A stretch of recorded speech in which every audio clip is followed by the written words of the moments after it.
Hello दोस्तों, महिलाओं को कुदरत ने एक बहुत ही अनोखी शक्ति दी है और वह शक्ति होती है संतान उत्पन्न करने की। अतः महिलाओं में ही यह शक्ति होती है कि वो अपनी अगली पीढ़ी को उत्पन्न कर सकती हैं और यह शक्ति पुरुषों के पास नहीं होती है। और महिलाओं को इस संतान को उत्पन्न करने के लिए प्रकृति ने एक बहुत ही अनोखा जनन तंत्र दिया हुआ है, जिसको मादा जनन तंत्र या फीमेल रिप्रोडक्टिव सिस्टम कहा जाता है। तो चलिए जानते हैं मादा जनन तंत्र के बारे में।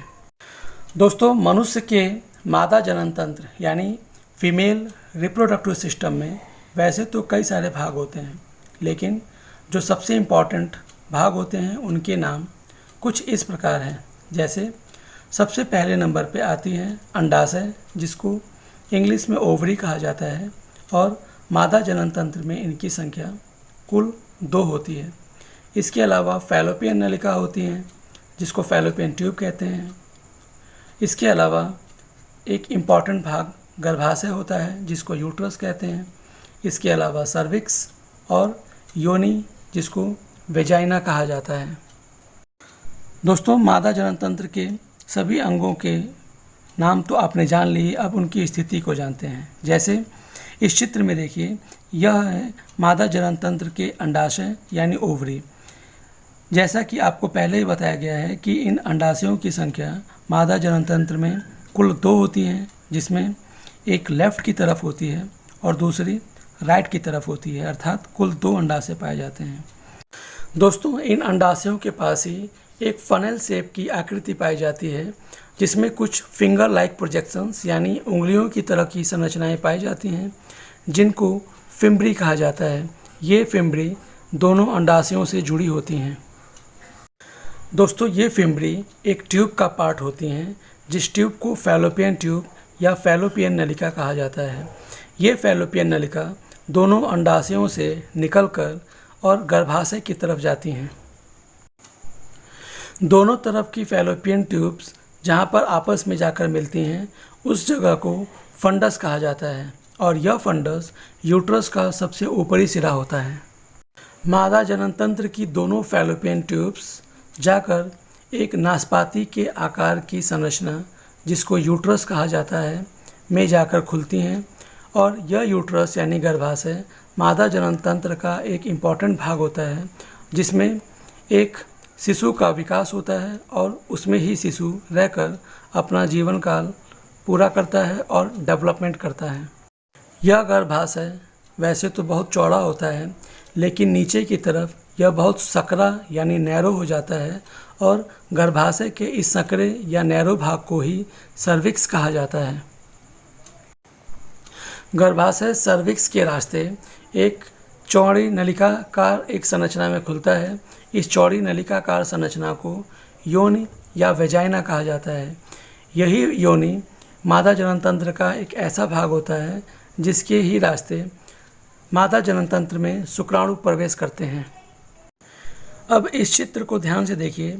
इस चित्र में मादा जनन तंत्र के सभी अंगों के नाम और उनकी स्थिति को इस चित्र के द्वारा दिखाया गया है। इस चित्र में 2 अंडाशय आपको दिखाई दे रहे होंगे, और ये दोनों अंडाशय एक उंगली नुमा संरचनाओं से जुड़े हुए हैं, जिसको फिम्बरी कहा जाता है। इन फिम्बरी ही की सहायता से अंडाशयों से अंडाणु निकल करके इस फैलोपियन ट्यूब में प्रवेश करता है, और फैलोपियन ट्यूब के ही रास्ते वो अंडाणु आगे की तरफ बढ़ता है, जहाँ पर उसका शुक्राणुओं यानी स्पर्म के द्वारा फर्टिलाइजेशन की प्रोसेस संपन्न होती है। अतः मनुष्य के मादा जनन तंत्र में फर्टिलाइजेशन की प्रोसेस फैलोपियन ट्यूब में संपन्न होती है। अब जैसे ही फर्टिलाइजेशन हो जाता है, तो वो एम्ब्रियो आगे की तरफ बढ़ता है और फैलोपियन ट्यूब से होता हुआ यूट्रस में यानी गर्भाशय में प्रवेश करता है, और इस गर्भाशय में आने के बाद कुछ समय तक इसका डेवलपमेंट होता है, और उसके बाद ये गर्भाशय की दीवार से जुड़ जाता है, और इस जुड़ी हुई स्थिति में ही वो अपना विकास करता रहता है। गर्भाशय की दीवार में वैसे तो कई सारी भित्तियाँ होती हैं, लेकिन जो इम्पॉर्टेंट लेयर होती है उसमें जो इंटरनल लेयर होती है उसको एंडोमेट्रियम और जो आउटर लेयर होती है उसको मायोमेट्रियम कहा जाता है। इसके बाद इस यूट्रस से होती हुई एक सक्रिय नली होती है जिसको सर्विक्स कहा जाता है, और ये सर्विक्स एक चौड़ी नली में ओपन होती है जिसको वेजाइना या योनि कहा जाता है। इस वेजाइना के ही द्वारा मनुष्य के मादा जनन तंत्र की रिप्रोडक्टिव सिस्टम की ओपनिंग होती है और इसी से मादा जनन तंत्र का यूरिन भी पास होता है। अतः वेजाइना भी एक तरह का ऐसा ओपनिंग होता है जिसमें यूरिनोजेनिटल ओपनिंग दोनों प्रेजेंस होती हैं। इस चित्र को ध्यान से देखिए। इस चित्र में मादा के अंडाशय यानी ओवरी के इंटरनल स्ट्रक्चर को दिखाने की कोशिश की गई है। इस चित्र में मादा के अंडाशय में विभिन्न प्रकार की कोशिकाएं डेवलपमेंटल स्टेज में होती हैं, जिसमें से एक प्राइमोर्डियल फॉलिकल नाम की संरचना होती है जिससे प्राइमरी फॉलिकल संरचना का निर्माण होता है। इस प्राइमरी फॉलिकल से सेकेंडरी फॉलिकल और फिर इस सेकेंडरी फॉलिकल से ग्राफियन फॉलिकल का निर्माण होता है। इस ग्राफियन फॉलिकल की दीवार के फटने से ही उसमें से अंडाणु यानी ओवम बाहर आता है, जो फिम्बरी के रास्ते होते हुए मनुष्य के मादा के फैलोपियन ट्यूब में प्रवेश कर जाता है। अब इस चित्र को देखिए। ओवरी से अंडाणु निकलते ही वह फैलोपियन ट्यूब में प्रवेश कर रहा है और फैलोपियन ट्यूब में प्रवेश करने के बाद इसका स्पर्म के द्वारा फर्टिलाइजेशन हो जाता है, अर्थात निषेचन हो जाता है। तब जाकर एक संरचना बनती है जिसको जाइगोट कहा जाता है। ये जाइगोट अब डिवाइड करने लगता है और इसका डेवलपमेंट स्टार्ट हो जाता है, जिससे ये कई अवस्थाओं जैसे मॉरुला, ब्लास्टुला, गैस्ट्रुला आदि में कन्वर्ट होता है।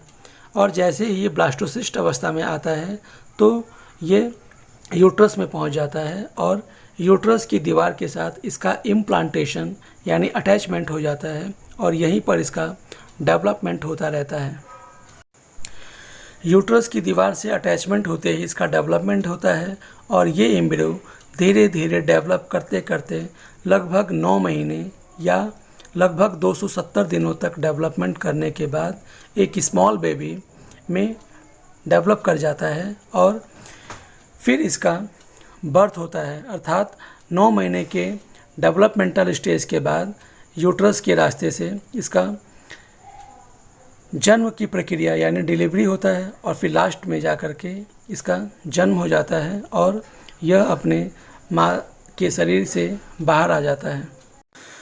तो दोस्तों, इस वीडियो में हम लोगों ने फीमेल रिप्रोडक्टिव सिस्टम के डिफरेंट ऑर्गन और उनकी स्थिति और उनके कार्य के बारे में जाना और मादा जनन तंत्र के बारे में विस्तार से भी हम लोगों ने उसके सारे अंगों के बारे में जानने की कोशिश की। तो दोस्तों, आपको ये वीडियो कैसा लगा इसे हमारे कमेंट बॉक्स में ज़रूर बताएं और अगर वीडियो अच्छा लगा हो तो इस चैनल को लाइक और सब्सक्राइब ज़रूर करें।